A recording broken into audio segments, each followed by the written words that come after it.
All right, what's up, guys, and welcome back to the PCC podcast. And today is a really exciting day, a pretty full circle moment because we have a guest on our show today who was actually one of the very first podcast guests that I probably ever interviewed when I started my first podcast, the Barbell Lifestyle Podcast. But we're having him back on here because we want to give you guys a treat of really solid evidence based knowledge and honestly just a really cool dude. So Dr. Eric Helms, it's great to have you on. We were joking off air that this is actually a job interview that he's interviewing for, but it's great to have you on as a guest. Well, it is a privilege and a pleasure, and hopefully my now new title of really cool dude will be used on future podcasts because I think that's one of the better introductions I've had. So thank you very much for having me back. Perfect. Yeah, of course. And I think what our audience is probably missing and our clients at PCC are probably missing is who is Dr. Eric Helms? How did you get your start in the industry? And kind of just give us that elevator pitch of how that brought you to where you are now.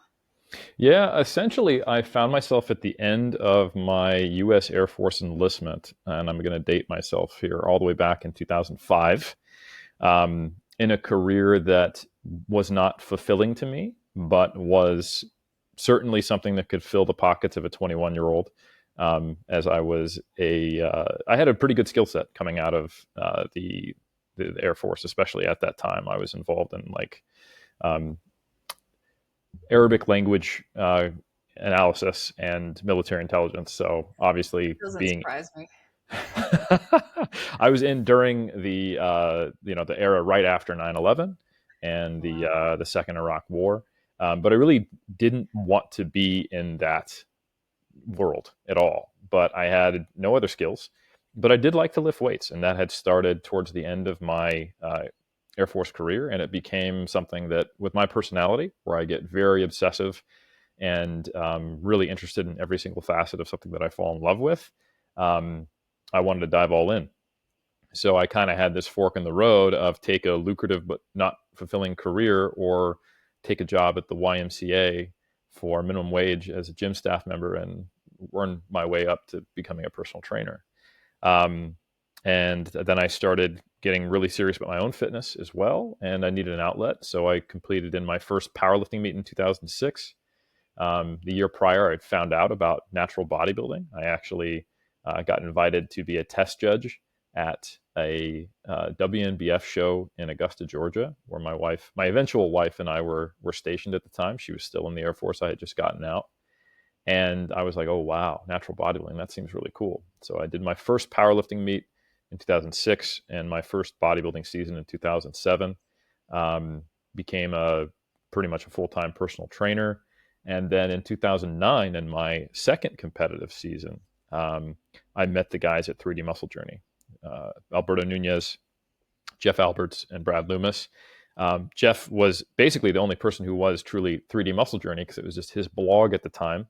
Him returning back to competitive bodybuilding, focused more on the journey rather than the outcome, focused more on all the benefits he gets from it, the process, dedication, desire, and discipline, rather than trying to get a pro card or winning or all those things. And it was a message that I dearly needed at the time because I had this unhealthy relationship with the sport. And I was struggling with binge eating after my first season in '07. I put on almost 50 pounds in 2 months Wow. and just didn't know how to balance and integrate competitive bodybuilding into life, which is something a lot of people struggle with. So myself, Alberto, Brad, and Jeff, we wanted to not only bring evidence-based practice and the burgeoning field that it was at the time to natural bodybuilding, we also wanted to bring a more healthy, holistic mindset and approach to the sport that gave people more sustainability and agency in their relationship with the sport. So it started there, and essentially everything else I've done from there is a spoke on that wheel. 3D Muscle Journey is my core home mission statement. Um, we started coaching people in end of '09, beginning of 2010, and I found that I really had not only a talent for, say, coaching people, but the science and the practice of strength training for powerlifting and also bodybuilding and the nutritional side of it. And I just became really, really obsessed with the intellectual side of it. A lot of that was driven by the fact that I don't think I'm quite as gifted as I would like to be in the sport. So I was always looking to turn over another stone, and that kind of personality and motivation to figure out how to better myself and eventually better my clients as I became a more active coach and personal trainer led me into academia. So if we fast forward all the way now, we're talking 2012 to now 2024. I became a part-time coach and moved into the chief science officer role for 3DMJ, where it was my job to keep us up to date with the evidence and figure out how to apply it to coaching competitive and non-competitive drug-free lifters of all walks, whether they're physique athletes or strength athletes or anything in between or both. And that led me to completing my master's degree in the States and then moving to New Zealand, where I now live with my wife, to do a second master's degree, my PhD. It led me to writing the Muscle and Strength Pyramids, the books, which kind of detail all my collective thoughts on training and nutrition in that realm, and starting the Mass Research Review along with our former partner, Greg Knuckles, and now currently Eric Trexler, Dr. Lauren Colenso-Semple, and Dr. Mike Zerdos, and doing things like the Iron Culture podcast.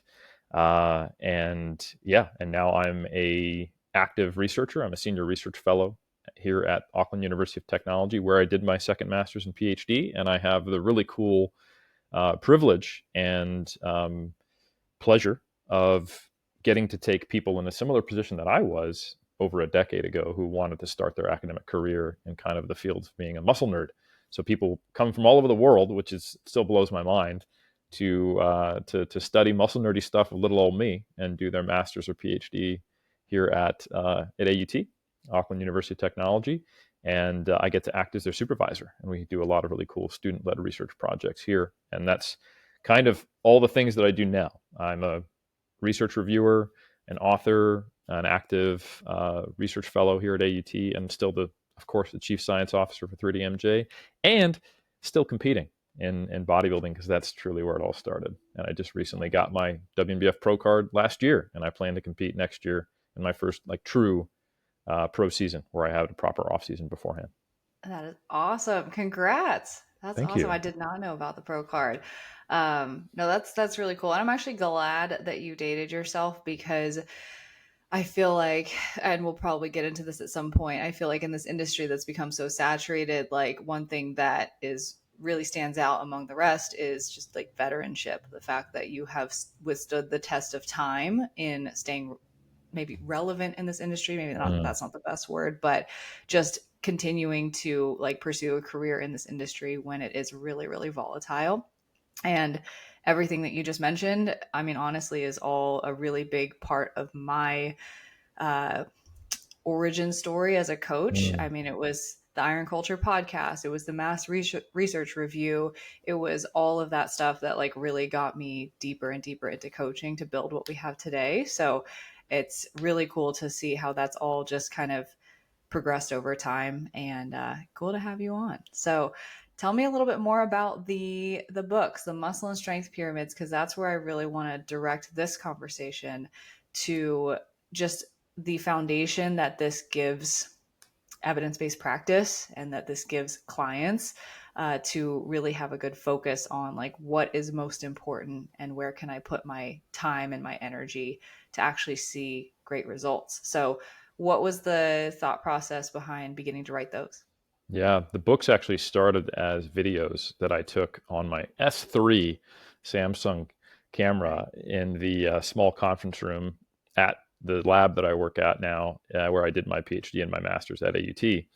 And it stemmed from doing an average of maybe 20 client video calls a week or I say a month, for maybe a year, and finding that in these one-off calls, these weren't necessarily clients that I worked with long term, but they wanted to do like a consultation with me. I was having very similar conversations every single time. I remember there was one time back in 2013, I got off one of the calls and my wife looked over at me and she said, I bet I could do one of these. And at the time she was a zookeeper and a dog trainer. So it's not like she's a personal trainer as well. Right. And she was like, everyone seems to have the same issues and the same questions. And I was like, you're so right. And the interesting thing is that if people found us and sought me out, it wasn't for a lack of knowledge. It was for a lack of ability to parse, prioritize, and Yeah. execute that knowledge. Um, and this issue is only exacerbated into the modern era where everything, if it's effectively marketed, unfortunately, it's just the way you have to do things, is the hottest new thing. It's the most important thing. And it's the one weird trick, and it's what you've been missing. Even when it is an accurate piece of information, not something that is being sold to you by a snake oil salesman. The evidence-based community has realized that they have to use the same marketing tactics and the same growth strategies on social media to get eyeballs. So, Yeah. you have to walk the line of getting a clickbait title. And so long as you deliver and it's accurate information, that's what a good evidence-based content creator does these days, whether we like it or not, whether we Yeah. rail against it, etc. Because if you rail against it too much and just ignore all of these very real realities of what you have to do to grow on social media and get information out there, you will simply be not heard. And then people are suffering more. So you might get the right information about nutrient timing, about volume, about exercise selection, about rates of fat loss, anything you can think of that there has been good research on that we can combine with our practical experience to give an evidence-based solution to. You might get the right information, but it's sold to you, sold, not necessarily Yeah. actually monetarily, but pitched to you, if you will, as being the most important thing right now. So I was having these consultation calls with people who were just overwhelmed by trying to manage all of these things, and they didn't have any sense of the magnitude of importance in relation to one another of these variables. They might have not been actually figuring out their total calorie intake, but they were, agonizing over the minutia of what type of protein they were consuming and at what time in relation to their training, because they did hear something accurate about nutrient timing. At least, again, this is more than 10 years ago.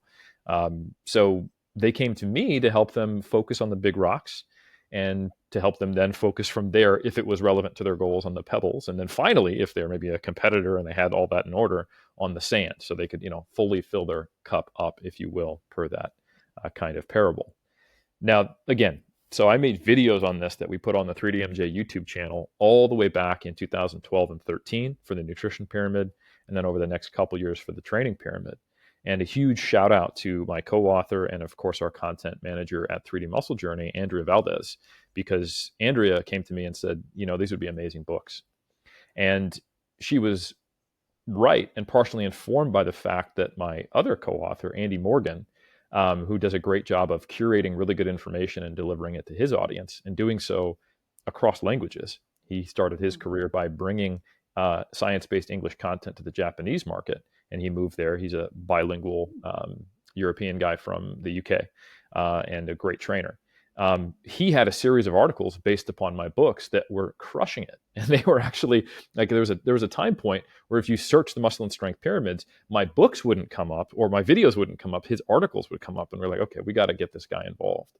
So the two of them essentially helped me become like the chief author of the books and create them, and we released them in late 2015, early 2016. We essentially just transcribed my videos as a skeleton, which I did in the format of this architecturally built ground up pyramid of hierarchy of importance for both training and nutrition. And then I wrote on top of that, threw in citations, and it became this, started as a monstrosity, and then it became something quite wonderful afterwards. But it all started as these videos with me propping my phone up against, a chair and my wallet to keep it stable, Yeah. and filming myself writing on a whiteboard over 10 years ago. And That's the awesome. basic premise is that not everything that is true is necessarily important. And you shouldn't be viewing these things in black and white. So I created these hierarchies, the pyramids, if you will. And I made them foundational based so that at the bottom, you'd have the most important things to focus on, get in order before you move to the next level. So for nutrition, it starts with things like behavior and lifestyle, energy balance, then it moves to macronutrients, and then micronutrients, and then nutrient timing, and then eventually, supplements, which were, there are still supplements that are useful. It's just they pale in comparison to their effect, their importance, or whether you should even think about them before you do the rest of that. And then similar parallels with training, looking at adherence first before you then think about volume, intensity, before then moving on to things like exercise selection, rest periods, or tempo. And those became honestly, they surprised the hell out of me at how successful they were. So I think I had identified a consistent issue with the way people were thinking in that time. And then the second editions were even more successful when they came out in late 2018, early 2019, because the information quality was going up, but the quantity was going up at such a higher rate as well. Like when I look today, I'm very, very proud of the fact that many evidence-based um, pieces of content or theories or things that we think are mainstream. You know, people, Hmm. you can watch a Netflix video and someone might make a joke about tracking their macros. So we have, Yeah. very short-term memory. We forget how much the kind of the evidence-based scene has positively influenced us. But at the same time, there is just so much information that most people are really overwhelmed. So I think the timeliness of my books was perfect, which is probably what speaks to their success, because I think people are really just overwhelmed by how much information is out there, and some way of prioritizing it, ordering it, and understanding it in relation to them, their goals, and what they should be focusing on, I think is needed now more than ever. 100%. That's what the first thing that I was going to say to that was like, especially now, I Mm, feel like social media has just exploded in this, I guess we call it post COVID era, yeah. where everybody's a fitness influencer, everybody's a coach, everybody's a content creator, everybody's a business owner. And like you said, everybody's selling something, and a lot of people are selling evidence based coaching, but it's packaged and it's formulated to look like the next best thing. And everybody's really confused as a result. So I'm really curious to hear your take. Would you say, since their initial release in 2015 and all the updates you've made to it, because we had this conversation around these pyramids 2020, 2021, we were like in COVID. Mm. Would you say that these pyramids have withstood the test of time? Or is there anything that you would want to update to them now in this crazy social media Wild West? Yeah, actually, I'm releasing the third editions Oh, early cool. next year. So I'm right now working on writing the third editions. They basically get to a point, and if it was from 2015 to 2019, now 2019 to 2024, I'm not purposely doing that 5 years later. It's Yeah. just that seems to be how long it takes before I'm too annoyed with certain minor Yeah. things in the books to where they become major. And then there's actually also some pretty significant updates in the either the research or how I would apply it, um, Okay. or evolutions in my thinking of better ways to even communicate the information sometimes. Yeah. So the big changes from the first edition to the second edition, if we go way back when, was just some big rocks that people don't realize we had not really even accurately quantified. So Hmm. counting sets for volume was not a thing in the first edition. We were looking at total number of reps, even because that's all the information Hmm. we had based on the time. So as more and more meta-analyses and systematic reviews and position stands and bigger data sets have become the norm in sports nutrition and sports science, it's enabled us to provide more guidance that people can start from as kind of a home base or getting in the ballpark before refining to the individual. Um, so yeah, guidance on protein intake has even got refined for the second editions from the first edition, where it was kind of like, hey, here's like 4 studies, and here's what I think best. And now we have multiple meta analyses, um, and that guidance has continued to evolve. Now we have recent meta regressions that have been done on thousands of people to get better estimates of, on average, what is the relationship between proximity to failure with strength and hypertrophy? What is the relationship between volume with hypertrophy and strength? What is the relationship between load with strength and hypertrophy? And what is the relationship between frequency and these things? Um, and those have shifted in important ways the recommendations that are going to be made in the third edition. We've got right now in peer review a meta regression where we looked at the effect of higher protein intakes in trained lean individuals while dieting to see if that relationship is different from when they're in a calorie surplus or maintenance. And spoiler alert, it is. So that's informing our updates. Hmm. Um, and then also just more simple ways of doing things. How do we, follow progression models and take elements of periodization without getting bogged down in some of the terminology and mythology, if you will, of the way things used to operate and the way Yeah. things are supposedly quote unquote have to be. and kind of breaking it down to very simple ways of enacting and implanting the biggest elements of those that are most impactful and useful into people's programming. Could you give an example of something tactical like that? Absolutely.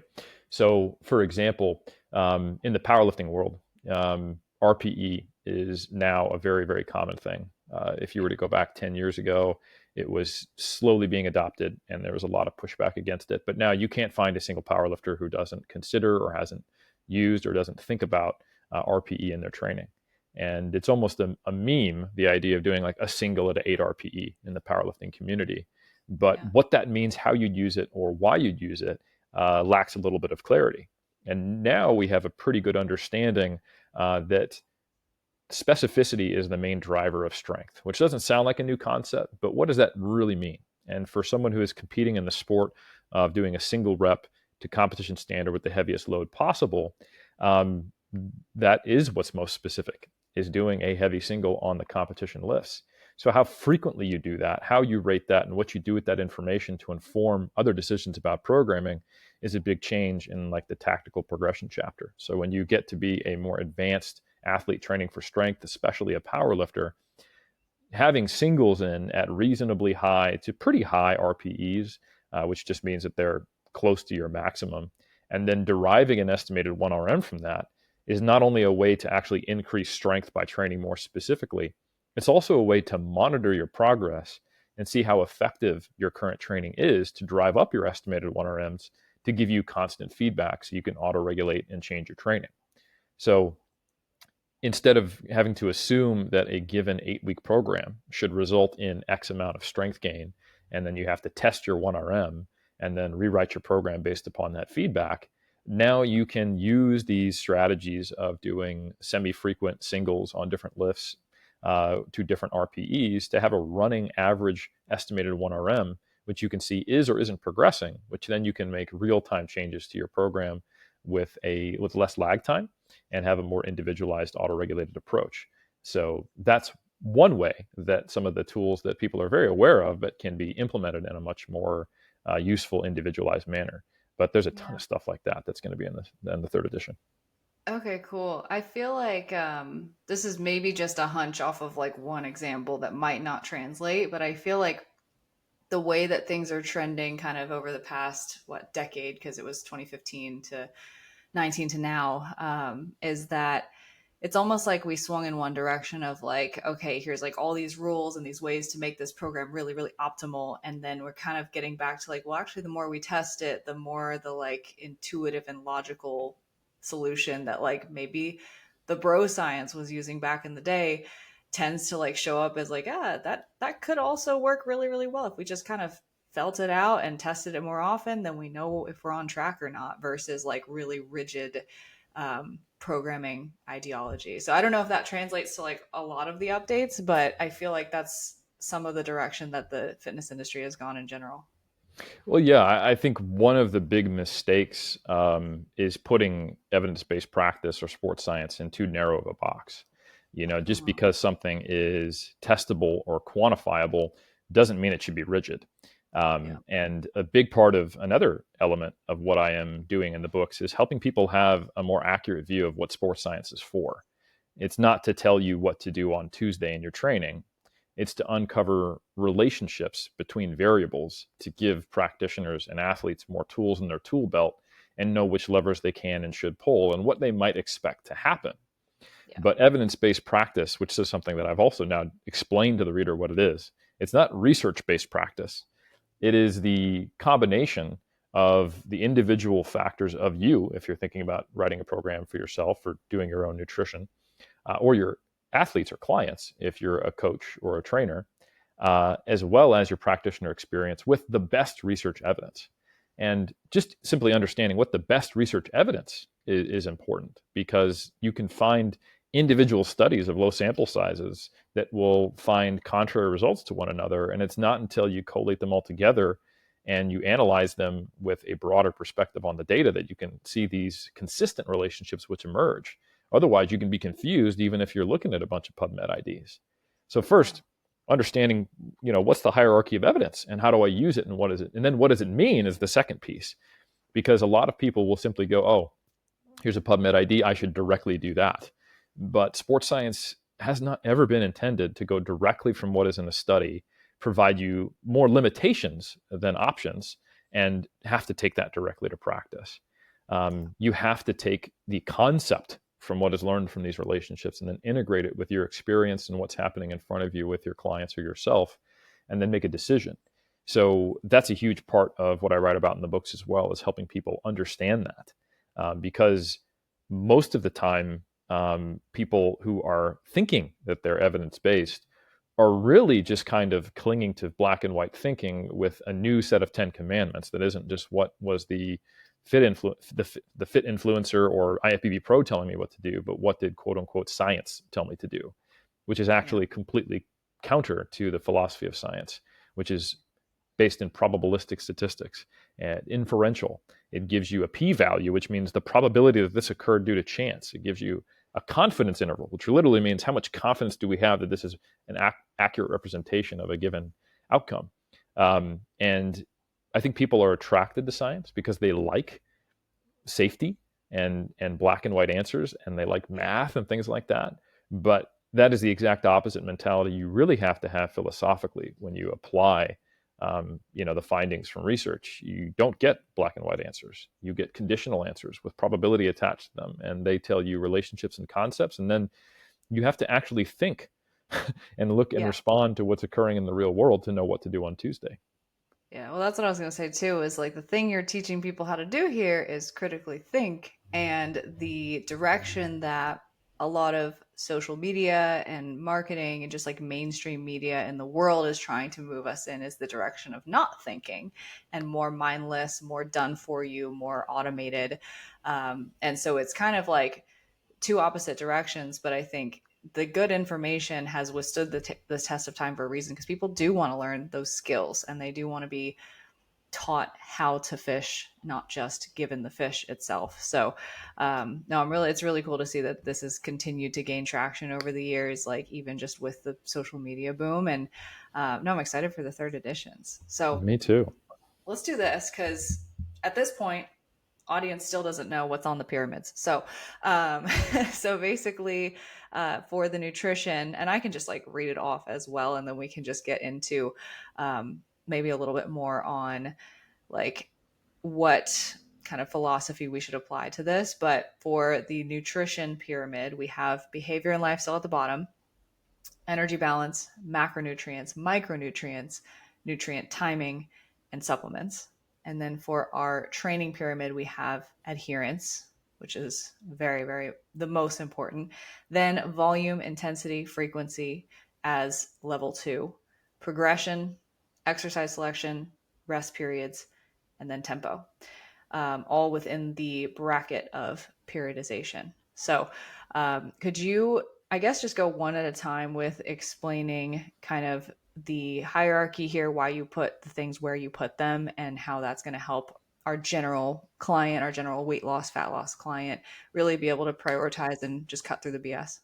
Yeah, well, yeah, just a brief clarification. The periodization kind of encompasses the entire pyramid. So it includes volume, intensity, frequency, Yes. as well as adherence at the bottom, as well as levels, 3 on up, which is, progression, exercise selection, as well as rest periods and tempo. So periodization is basically just how do you adjust these variables over time, which Mm-hmm. is what you do in the real world rather than just looking at a 8-week study. And then the behavior and lifestyle, it's even more important than the base level. It actually is meant to encompass everything, because human nutrition is not a science. It is a part of us as humans, Yeah. truly. We break bread, quote unquote, when we need to meet, or when we want to introduce someone to our family, or when we want to solve a conflict, or we want to connect with one another. You put any ethnicity in front of the word grandmother, and that's someone who will love to cook for you and feed you. You know, um, and who we are is expressed communally and individually through our food choices, or lack thereof, and sometimes. So I think we have to understand that kind of I eat food for fuel. I'm an athlete. There are problems with that. There's maybe a time and a place for it, or ways that you can think that way, but we also have to acknowledge all the other various roles that food play in our society. So that's why those two concepts sit outside of the pyramid and encompass them fully. Um, so yeah, the starting with the nutrition pyramid, the behavior and lifestyle piece is something that we just constantly have to be mindful of, because a pure quantitative look at sports nutrition also often leads to a lack of sustainability, even when you're following evidence-based practice in nutrition that's a little more quantitative focused. Knowing what your macros should be for a given performance or body composition outcome doesn't tell you what to do when you start to get obsessive. It doesn't tell you what to do when your family's concerned about the way you eat around the holidays. It doesn't tell you what to do when you start to find that neurotic behaviors are cropping up, or that you're feeling shame about your body anytime it doesn't look the way that you feel it is, quote unquote, supposed to look. And, trying to just adhere to certain quantitative outcomes, be they macronutrient targets or a given meal plan that is, highly structured and rigid, isn't going to necessarily address those problems. And you might find yourself in 5 years not reaching your goals and dissatisfied, but unable to follow these kind of quantitative guidelines. So we have to respect the person, and we have to think about the body and the mind more holistically, because ultimately they're one and the same. So that's the behavior and lifestyle piece. And there's a whole lot there on the psychology of eating, sustainability, and having a healthy, quote unquote, relationship with food in your body. And that is integrated into all the chapters. Well, Um, actually, can I add something in there too? I mm, feel like this is something that I always come back to, is it's a healthy relationship with food and your body, and it's also like just the healthy relationship with, or not healthy relationship with, but building the actual lifestyle itself. So a lot of times, like the examples that have come up say recently is like somebody's technically in a caloric deficit and they're losing weight, but it's because they're skipping their lunch break. And it's like, well, I am happy that you're seeing progress, but let's also analyze the fact that, like, is that something that is going to serve you long term? Just mm, skipping your lunch break, not having a regular meal cadence, and just the amount that, especially women that I work with, because we work with primarily women, that we just don't value ourselves highly enough in terms of our own time and energy, to where we're giving ourselves to all these other things. And then the behaviors around, like prioritizing 10 minutes to eat your meal slowly, or to take the lunch break, or to go out on the walk if we're talking on the training and movement side. It's about building the lifestyle that actually facilitates that makes all of the little details sustainable or achievable. And so that's something that we always kind of come back to, is like, hey, listen, like, you're hitting your calories, but it's not necessarily in the ways that we would really want. um, and so we always kind of have to come back to, like, how does that actually, how are we facilitating the appropriate behavior change that goes along with implementing the evidence-based practice of macros and micros and things like that. so well said. I mean, we live lives that are either not fulfilling or fulfilling if they give us meaning. And meaning is dictated by our values. So if we set up a lifestyle that is incongruent with our values, it may at best temporarily get us to our goals. And then when that falls apart, we will have a loss of self efficacy and a feeling that we are unable to have agency in our own lives. It won't be fulfilling. We won't have self determination. So, the idea of focusing on the behavior and lifestyle is to gain congruency between one's values and then one lifestyle and one's goals, and then letting the actual structure of the quantitative aspects of the plan be able to be flexible enough to get you to that point. And there's going to be commonalities among almost everyone as far as things like energy balance, macronutrients, meal rhythm, and timing. But there Yeah. is a tremendous amount of flexibility in the way that the qualitative aspects of your diet can fit to those quantitative realities of thermodynamics, which are unavoidable. And we know how important values, beliefs, and identities are because we see them play out in nutrition all the time. There are people who identify with being a carnivore dieter. There are people who choose to be vegan for ethical reasons and eat in that manner. and then are adopted into a community that can influences their beliefs and the way they perceive quantitative information. So if you don't pay any respect to that, you are going to really struggle to reach certain clients or to even be consistent yourself. So a lot of what I do is I strive to focus primarily on how to adapt some of these quantitative realities to the individual, whether they live in Uganda or New York, or they live in South Florida, whether they identify as any type of gender, whether they are dieting, whether they're gaining weight, whether they need to be at maintenance, what have you. So long as they have the tools to understand what is actually happening and what will happen if they manipulate certain variables, and then they have the tools to know how to adapt that to their values, lifestyle, and behavior to be congruent with that, now you're giving people agency. And I think that's essentially why that behavior and lifestyle component encompasses everything else. And then from there it goes, okay, well, listen, if you want to change your body mass, we have to think about energy, because that's the way thermodynamics works. Okay, well, where does that energy come from? Well, it comes predominantly from fats, carbs, and proteins. And those play different roles in our bodies, and they can change the quality of our ability to perform, our adherence to our diet, our energy levels. They're going to change the foods we decide to eat, and they can impact changes in lean mass and fat mass along the way. What's an appropriate range for those? What's an appropriate rate of change in body mass? How do we track that? How do we track that without getting too neurotic? Those are the types of things that I cover in a lot of the mindset, behavior, and lifestyle integrations with energy balance, as well as the macronutrient layer. And then from there, it gets a little more nuanced. Things like, what are intermittent dieting strategies you can use that might help you depending upon what your goals are? Do you want to use things like a refeed? Do you want to explore eating schedules that are outside of your kind of typical, anywhere from 3 to 6 meals per day? And then what are the consequences of doing that if you decide to? Is it worth it in some cases? How do you distribute macronutrients across those meals? And is it worth it? Or do we just want to focus on a daily goal? Things like that. Yeah.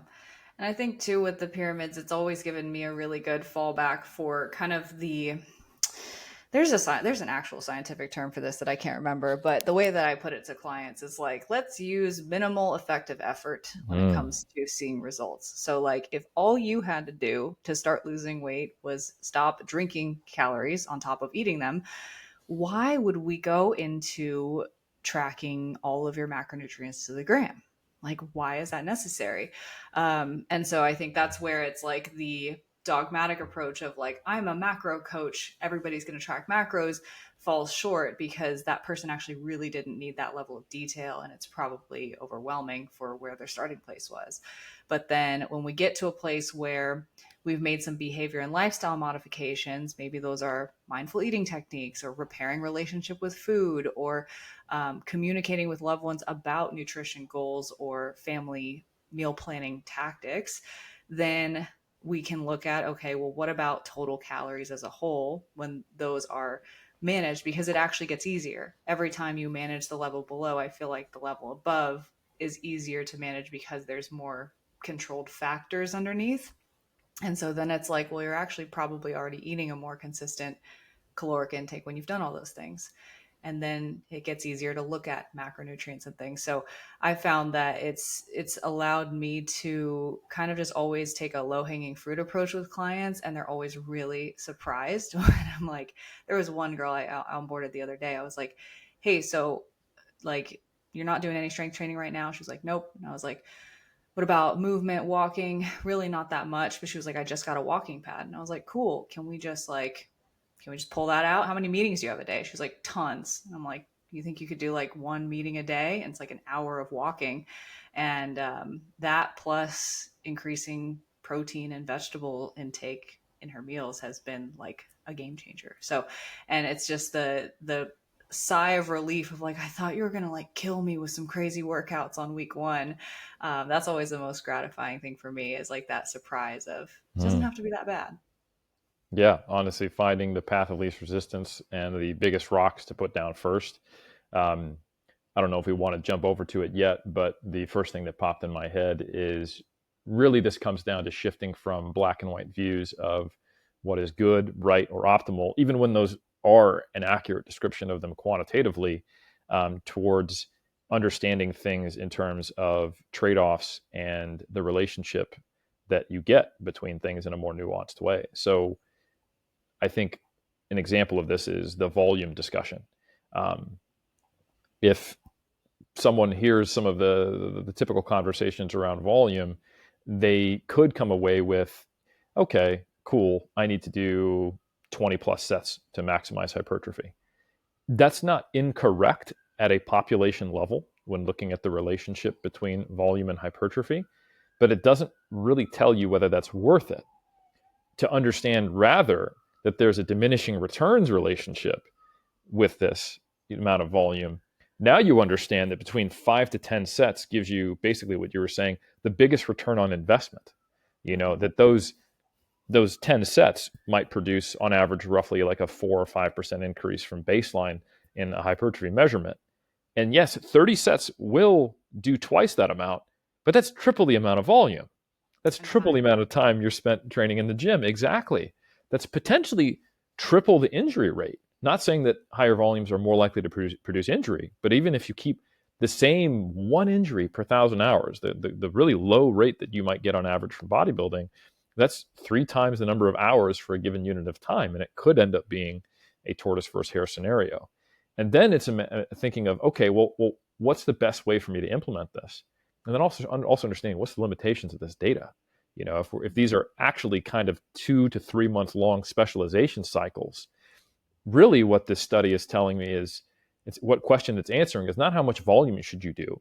It's answering the question of, if in 2 to 3 months you wanted to make your biceps grow as much as possible, if you were trying to win a 12-week bicep transformation contest, what would you do? You would focus primarily on training your biceps, and you would do as much volume as you almost possibly could, but probably stopping somewhere in that 30 to 40 set range, and just making sure you don't get tendonitis, right? Yeah. That's a very different question to, what should my habitual amount of training be long term? Because now we have to ask questions on, like, well, how long is your commute to the gym? How much do you like it?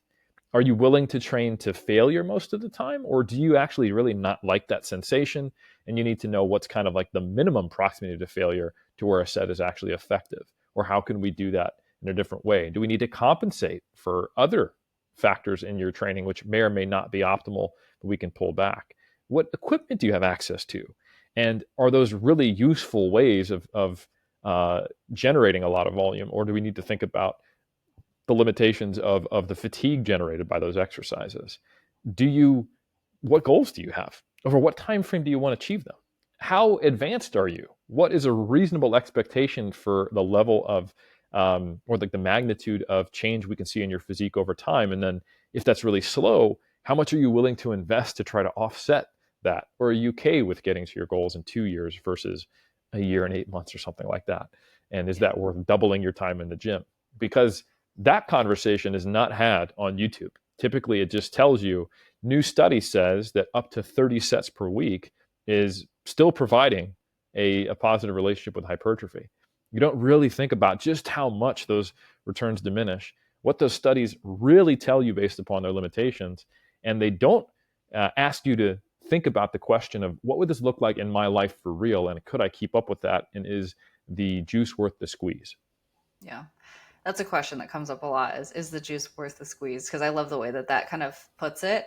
But another way that I like to put it is just kind of toying between what's optimal versus what's practical for people. And then the practical side is basically what you had just described, is determining, is it worth it and is it necessary Mm-hmm. for the goals at hand? And typically, so when you get up to, say, the tops of these pyramids with, say, rest periods, tempo, or on the nutrition side, like supplementation and really intricate meal timing and intermittent dieting strategies, which, if you're listening to this and you don't know what that is, he's not necessarily talking about intermittent fasting.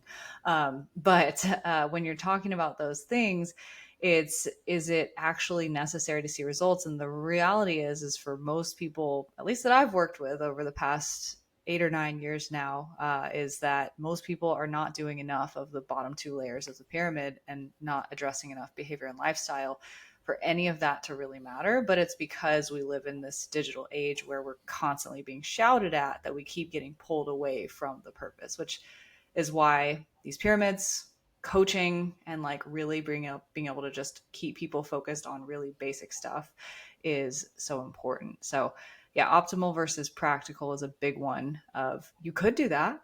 You could eat 200 calorie meals 6 times every 3 hours and time it on the hour and have it be exactly this macronutrient distribution across the day. But is it worth it? Is it necessary? Like, is there other low hanging fruit that you can pull from first? That's more important. So I feel like it's been a good, just like always come back to Jesus moment with the pyramids and knowing what is most important. So I would definitely just recommend this to the books specifically. If you want to go back, the YouTube videos are still up, right? You can find them on the 3DMJ channel, and if you can stomach what was considered barely good quality in 2012, then you will love them. Yeah.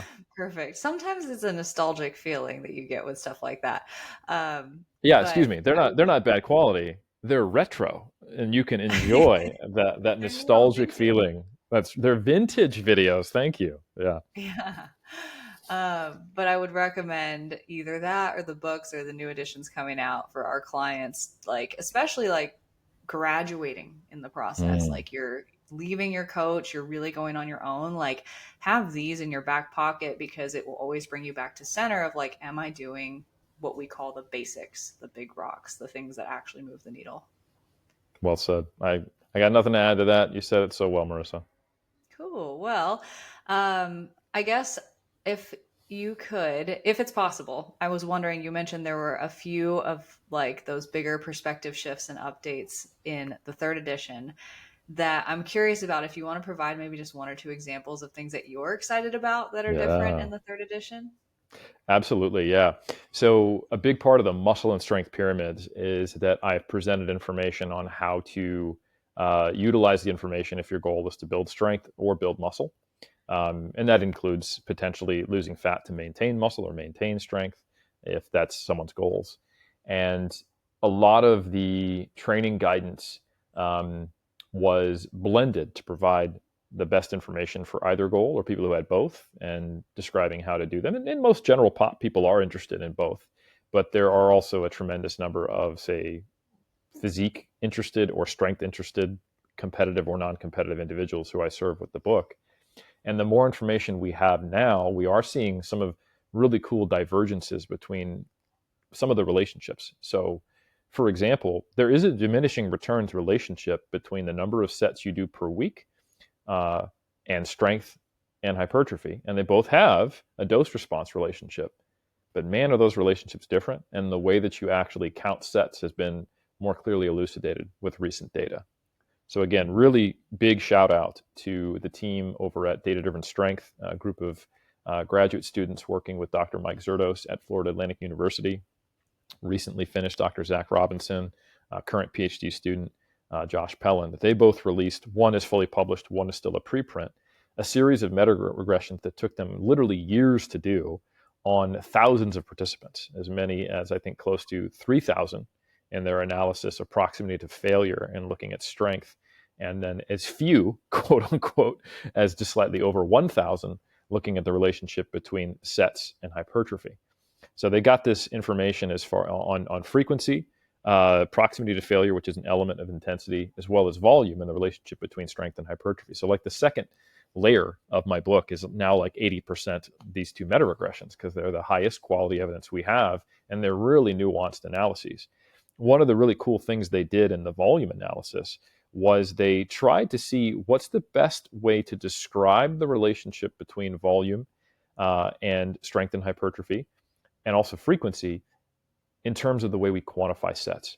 One of the big issues and questions that I constantly had was that the prior data from sports science was basically counting everything on a one-to-one basis, meaning a bench press set trains your anterior delts, chest, and triceps. So you count that as one set of bench press for one set of chest, anterior delts, and triceps.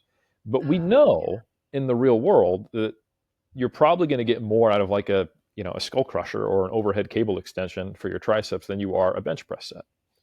But we're counting all the sets the same. And people would say, I don't want to count it that way. And I go, okay, you don't have to, but don't assume the relationship between volume and hypertrophy of your triceps is going to be represented by the way you're counting it, because I only know what the data says. Yeah. So the practical versus technical reality was an issue. So what Pelland and colleagues did in their most recent meta regression is they tried different methods of counting to see what best fit the real world data. And they Mm. found that far and away the best fit was actually a fractional method.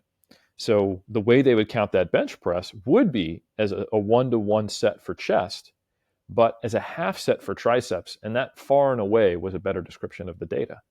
So That makes that's, sense. yeah, it does make sense, right? And that's one of the big changes is now we use a fractional method informed by that meta regression on how to count your volume. And the same thing is actually true for strength. So strength, while we often view it as a characteristic of our body, it's expressed through movement in any way we care about in the real world. And especially for powerlifters, it's, a one repetition maximum on a squat, bench, or deadlift, or whatever movement you care about if you're a recreational trainee. So the way that volume was counted in this way was only the tested movement was counted as a full set. So if the start and the finish of the study test 1RM back squat strength, then every set you did of back squats in the study was counted as a set. But then any other exercise which trained the same muscle groups, quads, glutes, for example, but that is not a back squat, whether it was a Smith machine squat, leg press, glute kickback, leg extension, you name it, counts as half a set. And that also fit the data much better. So Mm. that helps us understand the nature more with more fidelity as how do we assess our programs. And then even though you can say, yes, strength and hypertrophy have a dose response relationship with volume, interestingly enough, the beneficial effects of doing more and more sets stops at like 5 sets for strength per week. And Mm. after that, piling on additional volume isn't that beneficial. While it doesn't really seem to start to plateau until you're hitting like 30 sets for hypertrophy. And this tells you something different about the nature of these two adaptations, that strength is really driven by specificity. If Yeah. you're training with specific movements at a high load, you can only get so much deliberate practice to improve that specific skill. And hypertrophy is a physiological adaptation, it's not a skill.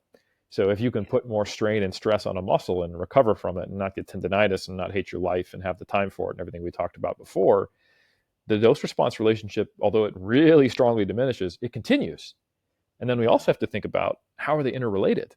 Because we know that having a bigger muscle is probably going to contribute to long term strength. But if the longest study we even have on assessing changes in strength is 24, maybe 30 weeks, do we really actually know that the relationship between volume and strength stops at 6 sets? Or do we need to consider that long term strength is almost invariably going to be influenced by hypertrophy? So, Yeah. if you took a black and white take home from this meta analysis, would be like, all right, do 5 sets of squats, and that's how you get stronger. But in reality, it's like, hey, you can do 5 sets of squats, but that could be 3 sets of squats, 2 sets of deadlifts, and then 2 sets of a leg press and a hack squat or something like that per week. Oh, and by the way, you should probably do some back offsets on some of those other exercises for quad and glute hypertrophy for long term strength, because we're not just talking about how do we get stronger for 3 months. You're probably interested in getting stronger over the next 3 years and extend that, extend that, extend that. So Yeah. that ability to take these new analyses and put them into practice as we get bigger data with more precise analyses of more nuanced topics, and we can combine that with our practical knowledge, it enables us to have more confidence in some of our broader recommendations. And previously, like the muscle and strength pyramids, I said, hey, do somewhere between 10 to 20 sets per muscle group. And by the way, we know that a tricep pushdown is better for your triceps than a bench press, but I don't know to what degree. And make sure that if you want to improve your triceps, do some more tricep work, but still count all the sets together, which is a Yeah. accurate statement based upon the data 5 years ago, but an unsatisfying answer. Yeah. It actually like closed a loop I didn't know was open, Mm, if I put it that way. yes. So that's really interesting, cuz and with my background, that makes a lot of intuitive sense. But to somebody who's reading this brand new, they might just take the first thing for gospel, take the second thing for gospel. So, yeah, it does kind of like follow the intuition a little bit there. So, that's really cool. I'm excited for those updates. So, I guess to round us out, Eric, if you want to just give us your current plugs, what's going on for you? What can people look forward to, pay attention to, anything you're offering right now, and where they can find you? Yeah, so if you're interested in staying up to date with kind of how sports science and sports nutrition can be applied to practice and not wait every 5 years for me to get annoyed with my books and rewrite them, a great way to do that is through the research review, where we review the most recent research that comes out on a monthly basis. We do that in video format and written format at massresearchreview.com. And we put it directly into practice. And that's myself, Dr. Eric Trexler, Mike Zerdos, and Lauren Colenso Semple. We have really complementary skill sets. All of us have an extensive background as coaches and trainers, as well as being active researchers in different fields, so that we can take published data that you may not understand what the actual data is saying and the veracity of it and what the limitations of it are, and even more so, you might not understand how to put it into practice in very pragmatic terms. And that's what we help people do. All of our members get that, and we do like live video journal clubs, we do video topics, we do written articles regularly, we have cover stories, and we have like AI generated reading of our article to you if you're driving, or if you just want to hear our summary, you can listen to the author of the article, talking into a mic, giving you the main takeaways. And anyone who joins, who becomes a member, has access to 7 years of backlog, going all the way to 2017 when we started with a monthly issue. And these issues having between 7 to 10 pieces of content. So you've got literally over 1,000 pieces of content. And something we pride ourselves on is that we don't just look at the studies in isolation. We look at a body of research and we build it up together. So if you read an article on, say, the relationship between step count and all-cause mortality in 2024, we're going to be referencing back to stuff we wrote over the last 7 years, collecting all the data together and giving you our best current understanding. So it enables you to stay up to date with all of the increasing amount of information that's coming out, and being able to understand it from experts who are also practitioners. So check out Mass Research Review. We do have the Black Friday sale that's going to be coming up, and we really would appreciate anyone who's interested in joining us there. Take a look at it. We have CEUs and CECs for all the major personal training organizations, which are way cheaper than other continuing education options. So that is also helpful. So a little side benefit. And then if you actually want to read more about specific like bodybuilding stuff, then check out 3dmusclejourney.com, where we have our podcast, our articles, even coaching if people are interested in getting on stage or the platform. Cool. Awesome. And where can people find you or best contact you? Yeah, at Helms 3DMJ. I'm active on Instagram, and that is where I love to share content outside of my own channels. Like, I'm sure I will share the fact that I was on this lovely podcast on my Instagram. So yeah, that's a great place to follow me and more of my short form stuff, and find links to everything that we've talked about in this podcast. Awesome. All right. Well, you heard it here. So thank you so much, Eric. And yeah, I'm excited for updates in the future. And maybe in another 4 years, we'll have you back on for more updates. No, I'm just kidding. But thank you so much. And we will see you back here next week.